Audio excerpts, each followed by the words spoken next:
السلام عليكم ورحمة الله وبركاته. الفيديو تاع اليوم راح نكمل الدرس تاع اناتومي دو لاباراي جينيتال شي لوم. راح نشوف فيه لي فوا اكسكريتريس بالتفصيل ولي غلاندوزانكس و سبرميوجينيس. قبل ما نبدا ما تنسوش تشتركوا معايا في القناه وتفعلوا زر الجرس ليصلكم كل جديد. وهذو الملخصات اللي نشرح بيهم هنايا غادي نخليهم لكم على حسابي بالانستغرام او صفحتي بالفيسبوك، الرابط بصندوق الوصف. واللي ما فهمش كاش حاجه يخليها لي في التعليقات. نبداو بلي فوا اكسكريتريس اللي هما لي فوا سبرماتيك، اللي الدور تاعهم هو نقل السبرماتوزويد اللي تشكلت في التستيكول حتى اليوريتر. دوك من بعد نشوفوا واش معناتها اليوريتر. كاين ثلاثه، كاين ايبيديديم، لو كانال ديفيرون وكاين اليوريتر. ليبيديديم، la tête de l'épidédime contient plusieurs canons différents. معناها تحتوي على عدة قنوات. هادو لي كانون ديفيرون غادي يتجمعوا ويشكلوا ان سول كانال واللي هو لو كانال ديفيرون. وهذا لو كانال ديفيرون هو لو كو دو ليبيديديم، معناه هو الديل تاع ليبيديديم. mesure entre 25 et 30 cm de longueur et dans l'extrémité terminale rejoint le canal éjaculateur. معناه الطول تاعه يكون ما بين 30 و 25 سنتيمتر، وتتصل النهاية تاعه بلو كانال éjaculateur واللي هو قناة القذف.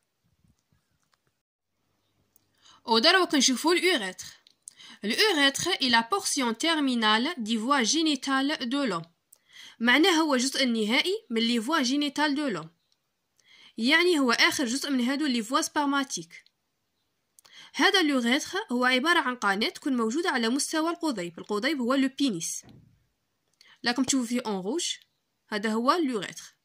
والدور تاعه هو نقل البول والسائل المنوي إلى خارج الجسم. transporte à la fois l'urine et le sperme à l'extérieur de l'organisme. ودروك نشوفوا لي غلاندوزانكس واللي هما الغدد المرفقة. يتكونوا من دو فيزيكول سيمينال، معناه حويصلات المنوية، وبروستات. هذه البروستات هي عبارة عن غدة موجودة في الجهاز التناسلي الذكري. الموقع تاعها يكون أسفل المثانة. ويتكونوا تاني من دو غلاند بولبو أوريترال. هادو دو غلاند بولبو أوريترال ينتجوا ولا يصنعوا لو بلازما سبرماتيك، واللي هي عبارة عن سائل مغذي يغذي سبرماتوزويد ويساعدهم على التنقل. ويفرزوا تاني لو ميكوس، هو عبارة عن مخاط ينظف بقايا البول قبل القذف. وعندنا لو بلازما سبرماتيك والسبرماتوزويد، هادو زوج يكونوا لو سبرم. ودروك نشوفوا محتويات لو بلازما سبرماتيك واللي هي نفسها لو بلازما سيمينال. Le plasma séminal contient fructose, présence la séminale plasmine واللي هي عبارة عن antibiotique naturel، و présence de la relaxine وهو عبارة عن هرمون يسهل تنقل سبرماتوزويد في les voies génitales de la femme.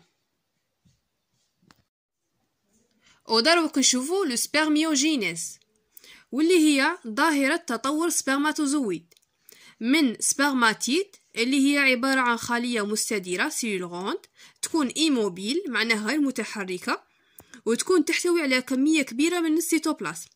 هذه سبرماتيد غادي تولي عبارة عن سبرماتوزويد واللي هي عبارة عن سيول ألونجي.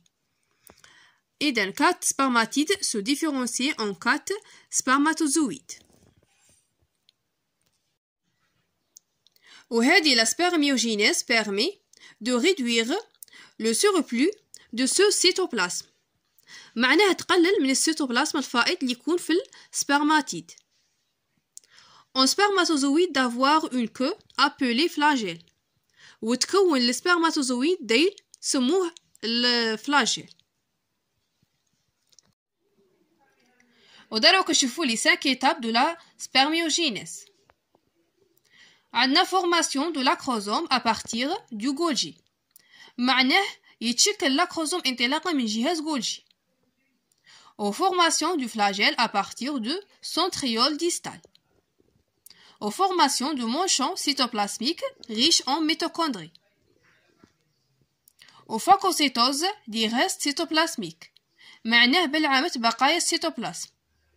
وكوندنساسيون دو نوايون دو سبرماتوزويد معناه تكتيف النواة. وصلنا لنهاية الفيديو ونتمنى يكون نال إعجابكم. ما تنسوش تشتركوا معايا في القناة وتفعلوا زر الجرس ليصلكم كل جديد وتبارطاجوا.